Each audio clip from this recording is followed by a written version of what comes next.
წლების განმავლობაში ვოცნებობდი იორდანიაში გამგზავრებაზე, ისტორიით ახსავსე ქვეყანაში, სადაც პეიზაჟები დრომ თითქოს ხელუხლებელი დატოვა. და აი ჩემი ოცნება ახდა, მე ვარ იორდანიაში. ქვეყნის გაცნობა ამანიდან დავიწყე, არა იმდენად ქალაქიდან, არამედ მისი მაცხოვრებლებისგან. ამანი იორდანიის ჰაშიმიტური სამეფოს დედაქალაქია. ეს არის ამ ქვეყნის ოფიციალური სახელწოდება. იორდანია ერთადერთია მსოფლიოში 3 ქვეყნიდან, რომელსაც მმართველი დინასტიის სახელი ჰქვია. იორდანიაში ისინი ჰაშიმიტები არიან, საუდის არაბეთში საუდელები.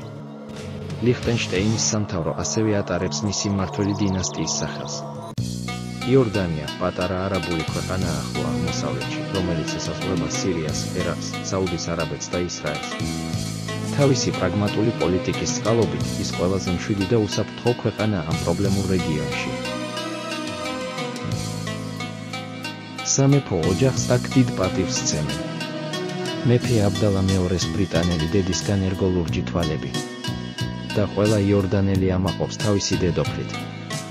იორდანიის დედოფალს მეფე აბდალა მეორეს მეუღლეს უწოდებენ აღმოსავლეთის მარგალიტს, ყველაზე ძვირად და ნათელბრილიანტს იორდანიის გვირგვინში. დედოფალი რანია ჭკვიანი, განათლებული, ცურწმენებისგან თავისუფალია. ის არ ატარებს ჰიჯაბს, ეს არ არის აკრძალული კანონით. იორდანია ითვლება ლიბერალურ არაბულ ქვეყნად. ეს საერო სახელმწიფოა და ქალებს უფლება აქვთ ჰიჯაბის გარეშე სიარული, მაგრამ ბევრი მაინც ატარებს თავს აბურავს, რათა დამალოს თმა და კისერი. მრავალი ქვეყნის მოქალაქეს ესაჭიროება ვიზა ამ ქვეყანაში შესასვლელად და ამის მიღება შესაძლებელია პირდაპირ აეროპორტში. მაგრამ კიდევ უფრო მომგებიანია წინასწარ ჯორდან პასის ონლაინ ყიდვა, რომელიც მოიცავს ვიზის საფასურს და მთავარ ღირსშესანიშნაობებში შესვლას, მათ შორის უძველეს ქალაქ პეტრაში.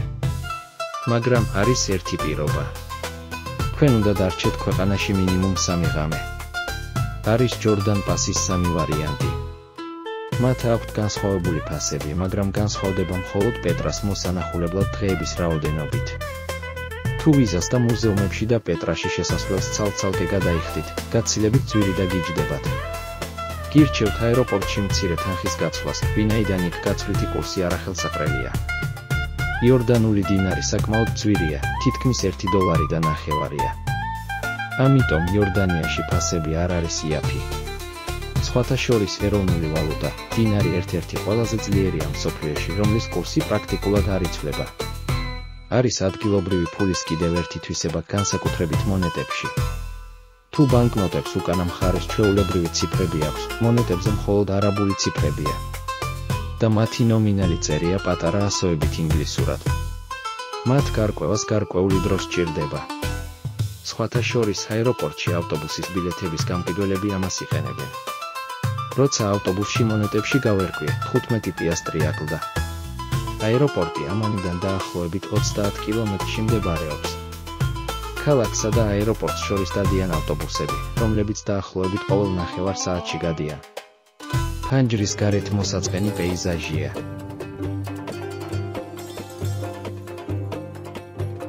ქალაქის შესასვლელთან სახლები ასევე მრავალფეროვნებით არ გამოირჩევიან. ყველგან ერთი და იგივე ტიპის შეუხედავი შენობებია. სასტუმრომდე, რომელიც ამანის ცენტრში მდებარეობს, საღამოსკენ მივედი. ერთადერთი, რამაც გამახარა, ეს იყო ქალაქის ერთ-ერთი ყველაზე ცნობილი ღირსშესანიშნაობის ხედი ფანჯრიდან, რომაულ თეატრზე. ეს იყო ქალაქის პირველი ღირსშესანიშნაობა, რომელსაც ამანის ახალგაზრდა მაცხოვრებელ ომართან ერთად ვესტუმრე. ის იორდანიაში ჩასვლამდე გავიცანი კაუჩსერფინგის პლატფორმით. თვითონ დამიკავშირდა და შემომთავაზა შეხვედრა. მოგზაურობის დროს ყოველთვის ვცდილობ შეხვდე ადგილობრივებს, რადგან ისინი გაჩვენებენ ისეთ ადგილებს, რომლებიც არ არის არც ერთ სამოგზაურო გზამკვლევში. ომარმა თავის მეგობრებთან ასერთან და იასინთან შეხვედრა შემომთავაზა, რაზეც მე სიამოვნებით დავთანხმდი. ბიჭები უბრალო და ძალიან ხალისიანები აღმოჩნდნენ. და აი ჩვენ უკვე მანქანაში ვართ და დიდი სიჩქარით მივიქანებით ამის ქუჩებში.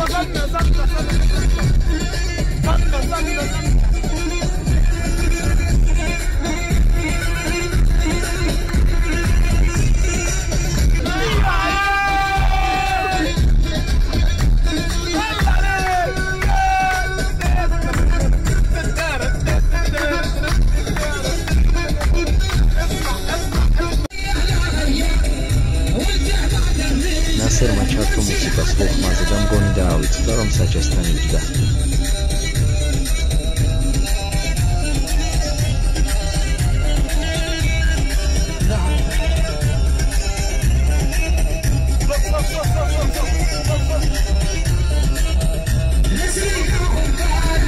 რამის ქალაქის ქუჩები ფანჯრის მიღმა ცინცინები და ჩვენ უკვე სრულიად განსხვავებულ, თანამედროვე ამაში ვართ.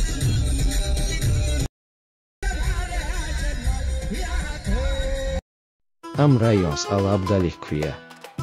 მასში განთავსებულია ცათამბჯენები, სამთავრობო შენობები, საცხოვრებელი უბნები და სავაჭრო ქუჩები, მათ შორის საცალფეხო აბდალის ბულვარი ელეგანტური ბუტიკებით, თანამედროვე სავაჭრო ცენტრებით, ძვირი მაღაზიებით, კაფეებითა და რესტორნებით. საღამო კი ქალაქის გარეუბანში დავასრულეთ. ჩილიმს ან როგორც აქ იძახიან, შიშას ვეწეოდით, მე პირველად ჩემს ცხოვრებაში. სვამდით ჩაის, რომელსაც იორდანიაში ძალიან გემრიელად აყენებენ. ბიჭებს ქართული ენის გაკვეთილიც ჩაუტარე. ყველაზე მეტად ნასერს გაუჭირდა.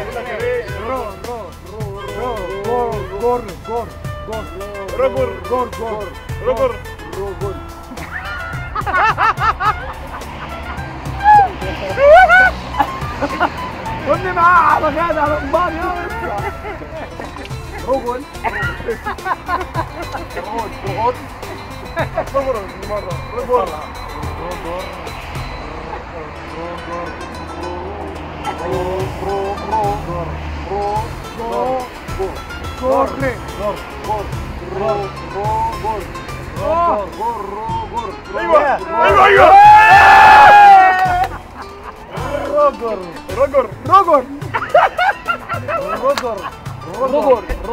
رجل فضحتونا اول اخر حرف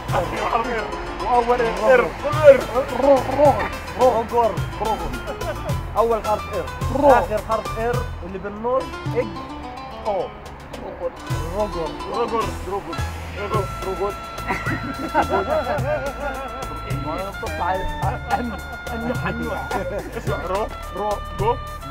სხვათა შორის ამანელებისთვის გავრცელებულია ასეთი დროის სტარება. გამით ამაში შეგიძლიათ შეხვდეთ მხიარული ახალგაზრდების ჯგუფებს. მათ არ აქვთ ფული ძვირადღირებული გართობისთვის, უბრალოდ დადიან მანქანებით და განმარტოებულ ადგილებში პიკნიკებს აწყობენ.